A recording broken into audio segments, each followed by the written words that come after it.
Sade, I know overnight sensations don't really happen in the music business, but you did seem to kind of arrive almost out of nowhere. What did you do before? Well, the band's been together for about 2.5 years, and it wasn't really overnight at all. I mean, actually been playing concerts around the country in small clubs for at least 2.5 years. So for us, it didn't seem like that. When you're waiting for something to happen and it suddenly happens, you're just pleased it happens. You're not sort of shocked. What's the whole of your name again? I'm not going to bring it up. Helen, it's Helen, the first one. What is it? Helen is my first name, and then Fola Sade. Fola Sade. Yeah. I never knew that until I saw it in Smash Hits Letters column or something, wherever it was. Is it true she's Spanish in that one? Yes, that's the one. That's the one. Hang on a minute. Sorry, Peter. I want to rephrase that question. Okay. We go 5, 3. Can we start with a bit of history, Sade? Well, Yeah. it's not that long ago. What did you do before you were a singer? I made clothes, men's clothes, and for 3 years I went to an art college and did fashion, a college called St Martin's in London. And then for a year I made actually soul clothes, and that's when I started singing. So I had to make a choice between doing the two because I didn't have enough time to run both things.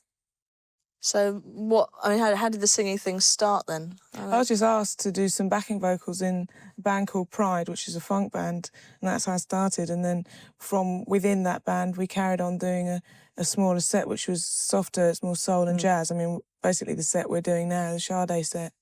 You took over? No, it wasn't like that at all. We were running the two things at the same time. There were two female vocalists, myself and another girl who was intending to make a set-up of her own as well. And we were going to run 3 groups at once, so that everybody had a chance to so the many facets of Pride could come out, basically. And that's what we were doing. I mean, we intended still Pride should get signed, but the record companies weren't really, and generally people weren't as interested in that. They didn't pick up, they didn't understand what we were trying to do. So we held on as long as we could, and eventually the little set got signed. Right. The Sade set. Yeah. But, I mean, that was an incredibly strong image that obviously record people would go after, because you're very striking looking and you wore all black and it was very slinky and everything. I mean, how... Flew on. I know. I'm branching out. I mean, how calculated was that? Well, I mean, the image wasn't calculated simply because that's the way I dress, basically, you know.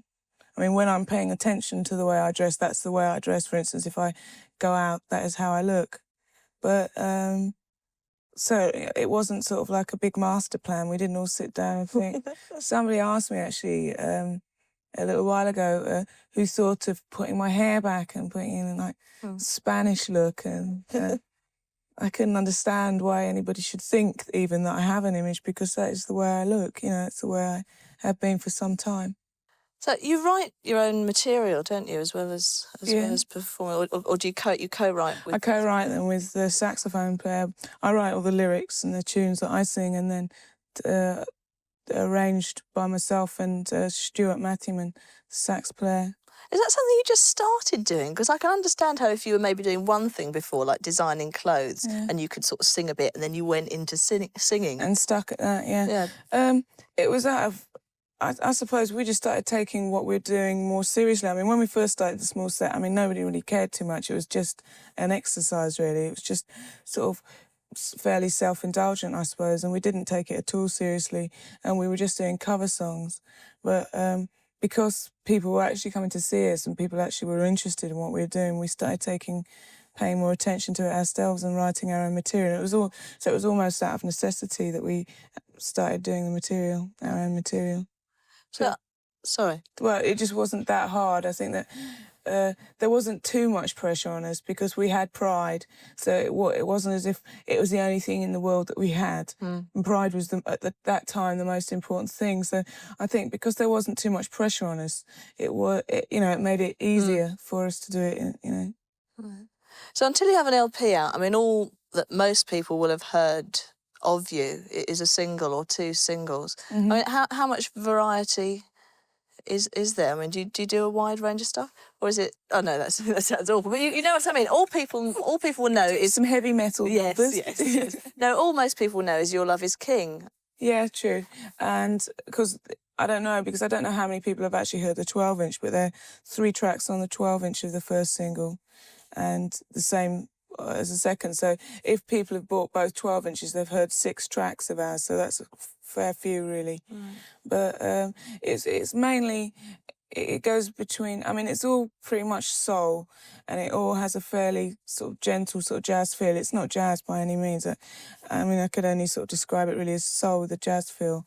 But we don't do any really hard up-tempo dance numbers particularly, although some numbers are faster than Your Love Is King. Some numbers are much more ballady and jazzy, I suppose. You seem quite, meeting you and sitting talking to you, I mean, you seem quite a nice, normal girl. Well adjusted. No. You don't live with me. This is true, but you don't seem too distant and terrifying a love goddess or whatever.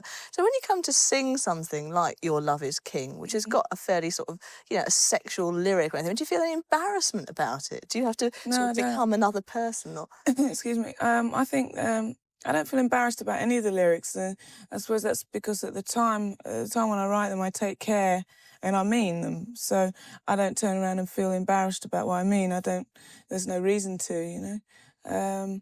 But I don't really have to act too much. In fact, I don't like to, because I find it embarrassing watching people who overact.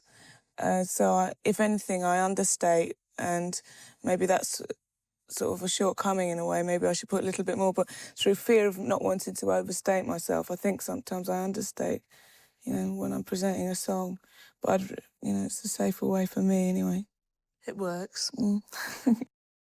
I remember hearing somebody talk about Marilyn Monroe and saying that she was like Norma Jean and she would put on Marilyn to go out. You know what I mean?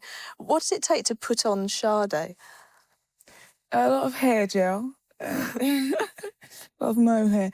No, well, I mean, Norma Jean's different. I mean, she was an actress, and I'm a singer, and that was, I don't know how many years ago. It's now 1984, and you don't have to be like that, and you don't have to play the game and be that sort of stereotype girl. Oh, so, but I suspect that you don't do the washing up looking like that, though. I know, but I take care over my appearance. Obviously, you know. I mean, there are times when I suppose I look pretty gruesome, but at home, and I probably wouldn't want to be seen like that. But I don't think because I'm a singer, I don't make any more effort than I do as a person who cares about what I look like, basically. So. But you do put the plait in and everything. I just meant just out of sheer interest, you know, like, what do you do? Yeah, but this has been going on. I mean, this plait's been going on for about 3 years. I mean, that was, you know, I started wearing the plait long before I became a singer. So, I mean, like I said earlier, it's fairly irrelevant, you know, that nothing's really changed an awful lot as far as my appearance is concerned. You know. So, okay, let's talk about work. You're going to be playing in front of royalty before long. Yeah. Well, the Albert Hall, we're doing a charity festival. We're just doing a short set, and Charles and Di are coming along, which is very nice of them.